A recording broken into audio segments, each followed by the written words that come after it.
In this video, we're going to take a look at two different methods that we can use to root Android virtual devices. The first will use the rootAVD project and Magisk, and the second will use the SuperSU APK.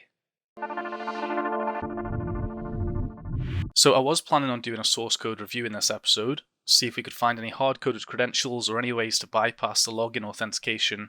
However, I've been trying to get rid of this device not rooted message, because in a future video we'll be looking at how we can bypass root detection, and first we need it to detect that the device is rooted.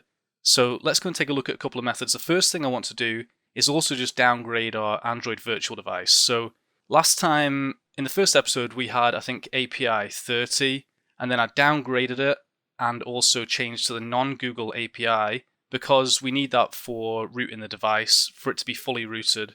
However, I also ran into some more issues when trying to root the device, one of which is with this rootAVD project. If you go into this and go down to the notes, this is the first method that we're going to look at.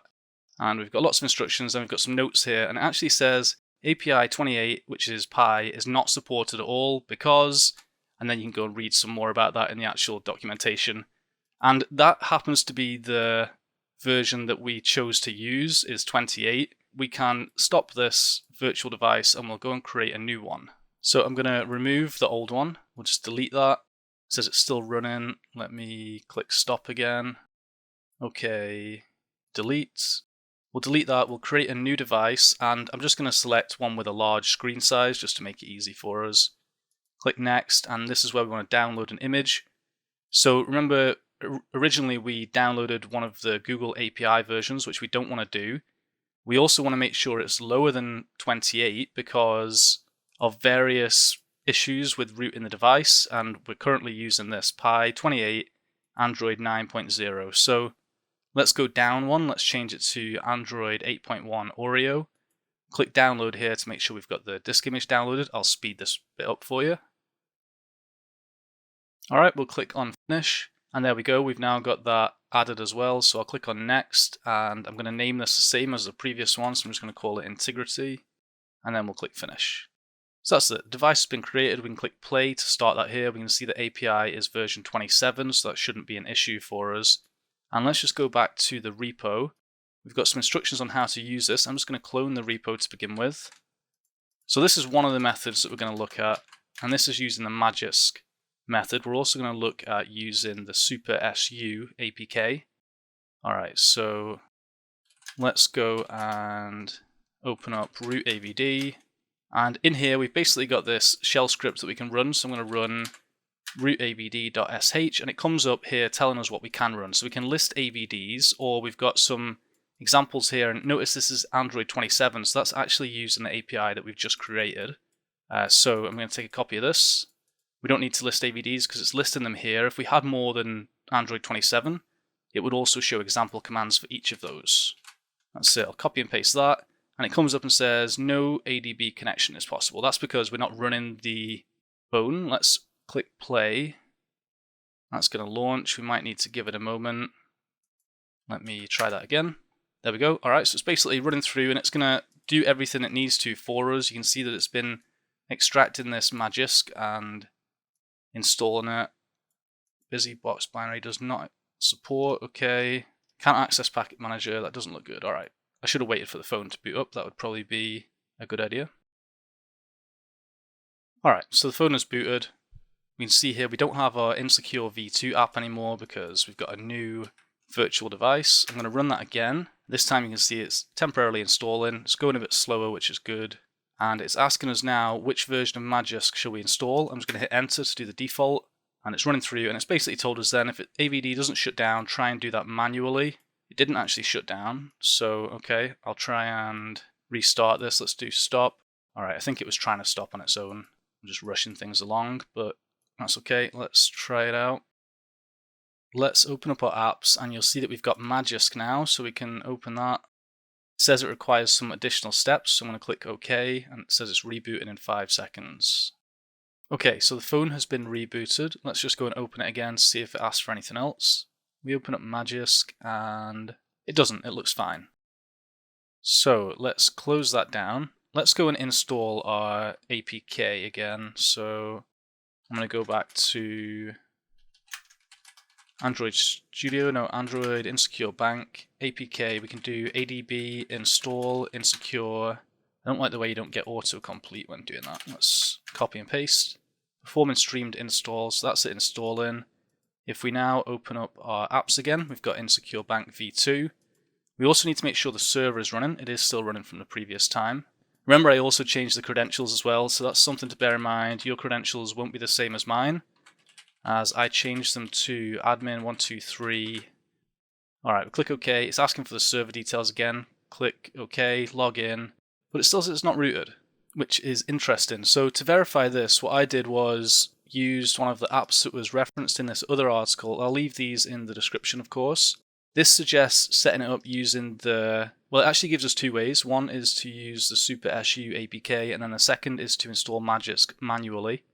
But after they install it, they use an app to make sure that this is working as expected. That app is this Explore 4.20, and I downloaded this as well and basically tried to set this up. So let me copy that across.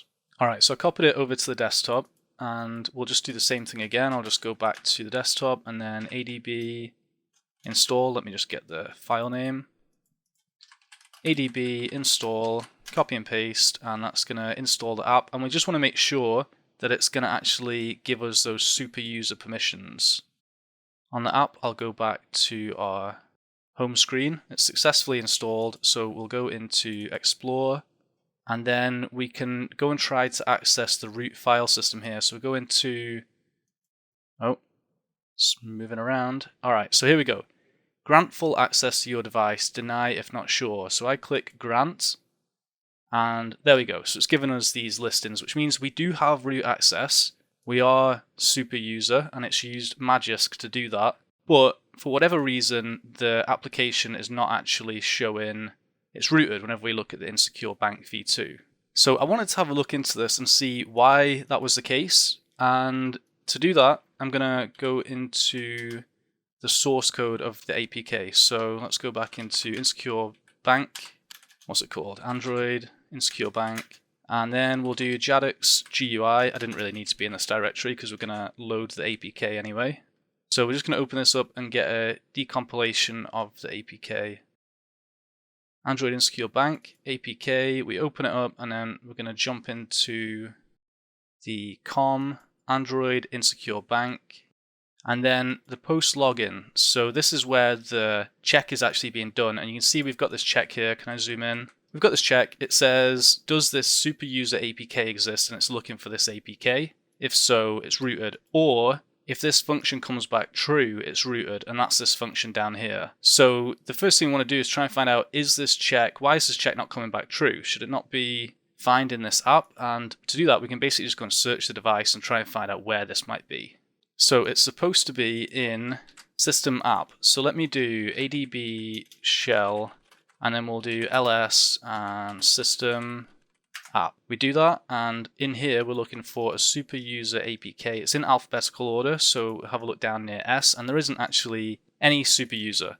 Alright, so why don't we try and do find in the root directory. We'll look for anything.apk, then we'll send any errors. Oh, I need to get rid of this. I've got too many double quotes there. So we'll find anything that's an APK. Any errors we'll send to dev null, and that comes back with a lot of stuff. So instead we'll do that again, and then we'll do grep case insensitive super, and we're just looking for this super user APK. But there's nothing that ends with .apk and that has the word super in it. So obviously that check is not going to come back true if it can't find that APK. So that's what made me try to install this as well, the actual superuser APK. I followed through this guide, and we'll try and do that now as well, just so we can see what this process is. It's quite different to the automated approach of using that rootAVD. First we need to download the SuperSU zip archive, and then the same with the APK. I've already done that, so let me copy those over. Alright, so I copied those over. Let's go into the super directory, and then we'll unzip the SR5, sorry, and I'm just going to remove that as well, since we don't need it. So this has some different directories depending on what architecture we're using. We're using a 64-bit in this case. It's not ARM, so that's fine. So what's it telling us to do here? First of all, it says that we need to make sure we are root. Let's do ADB root.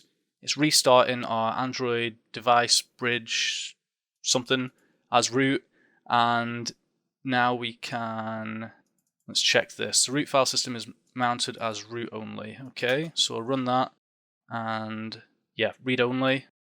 However, we've got the ability to create a read and write temp file system and mount this on system xbin. So just a lot of copying and pasting here. We're just running through this guide. It asks us to check the mount, so just try each of these commands, make sure the response is lining up with what you see here, which it does, all looks good. And then it's asking us to push the x64 files. So we'll go in here, we've got 5 different files, and then we can do ADB push. We're going to send all of these to, this is a Windows guide by the way, so just some of the syntax might be slightly different. We'll send that to system xbin, and then we can list that directory to make sure those files have gone across okay. They have, they show root there as well. And now we can install APK. So we can either drag it across as we've done previously to install it, or we can do the ADB install. Actually, let me go back to the correct directory. Take a copy of this, and then we'll do ADB install, pass in APK, and that's it installing. Alright, cool. So we need to launch that. And it says it's unrecognized. Let's go over to the emulator and see if we've got this installed. SuperSU.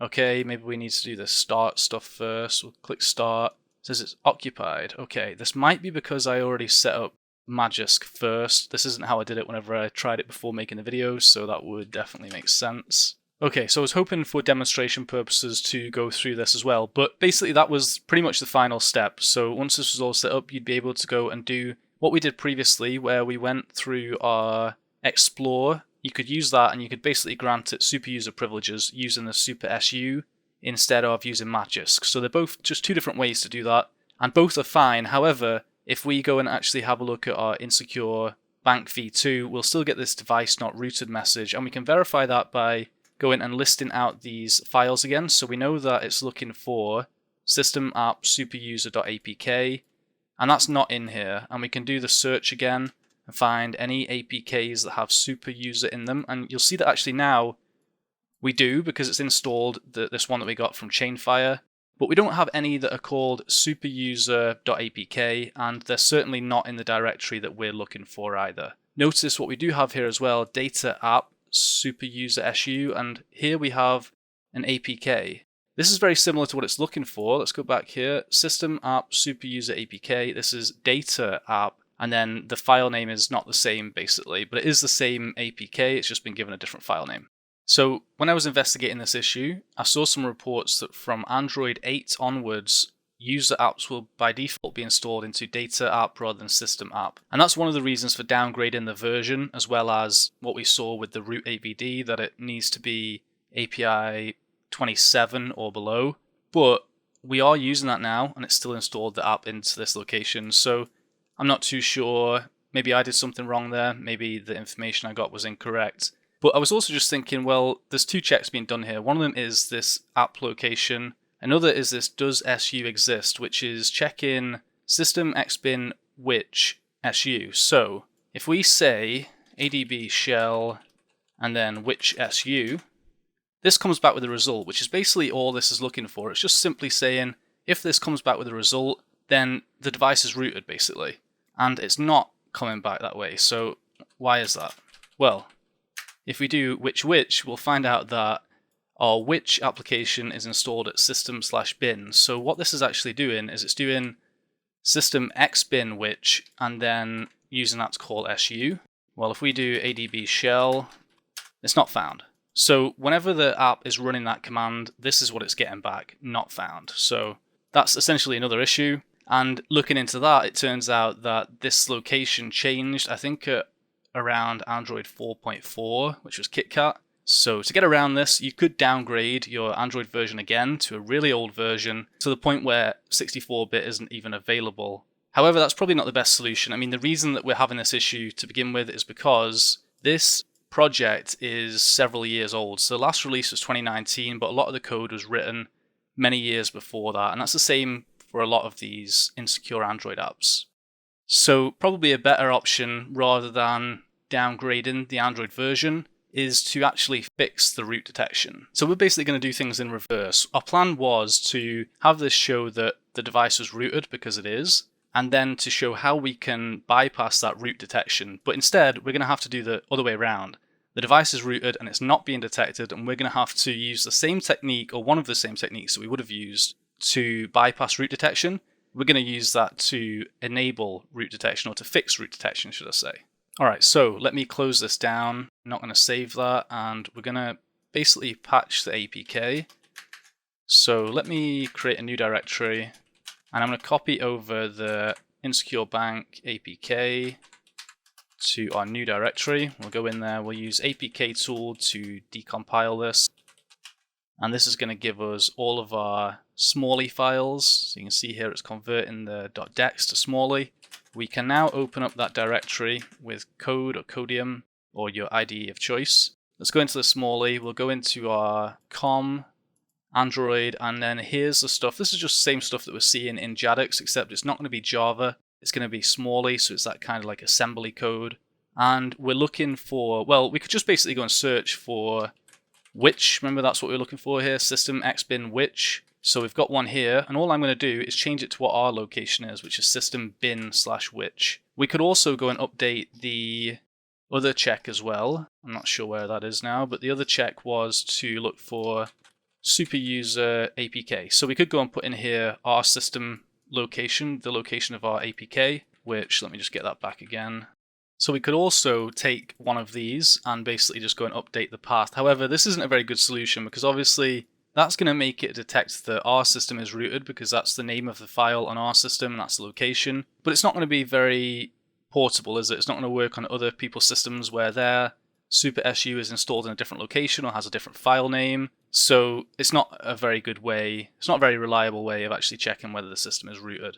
So I'm not going to do that. Let's just change the bin, the xbin to a bin, which I think I already did. And I think there was another post login somewhere. Maybe not. Okay. So yeah, you could search for the whole project to make sure there's no other instances of that which, but I don't think there is as far as I'm aware. So I'm going to minimize that. Let's go and rebuild this APK. So we can do APK tool and then B for build and then pass in that directory. It's going to try to build. Notice that I'm using APK tool 2.5.0 dirty. So there is a GitHub page for the APK tool, and let's see whether this works for us. I don't believe it will. It didn't, no, so we got some error. I always get this error when trying to build, so I always have to download the proper version. So here we go, download the latest version. We'll do wget.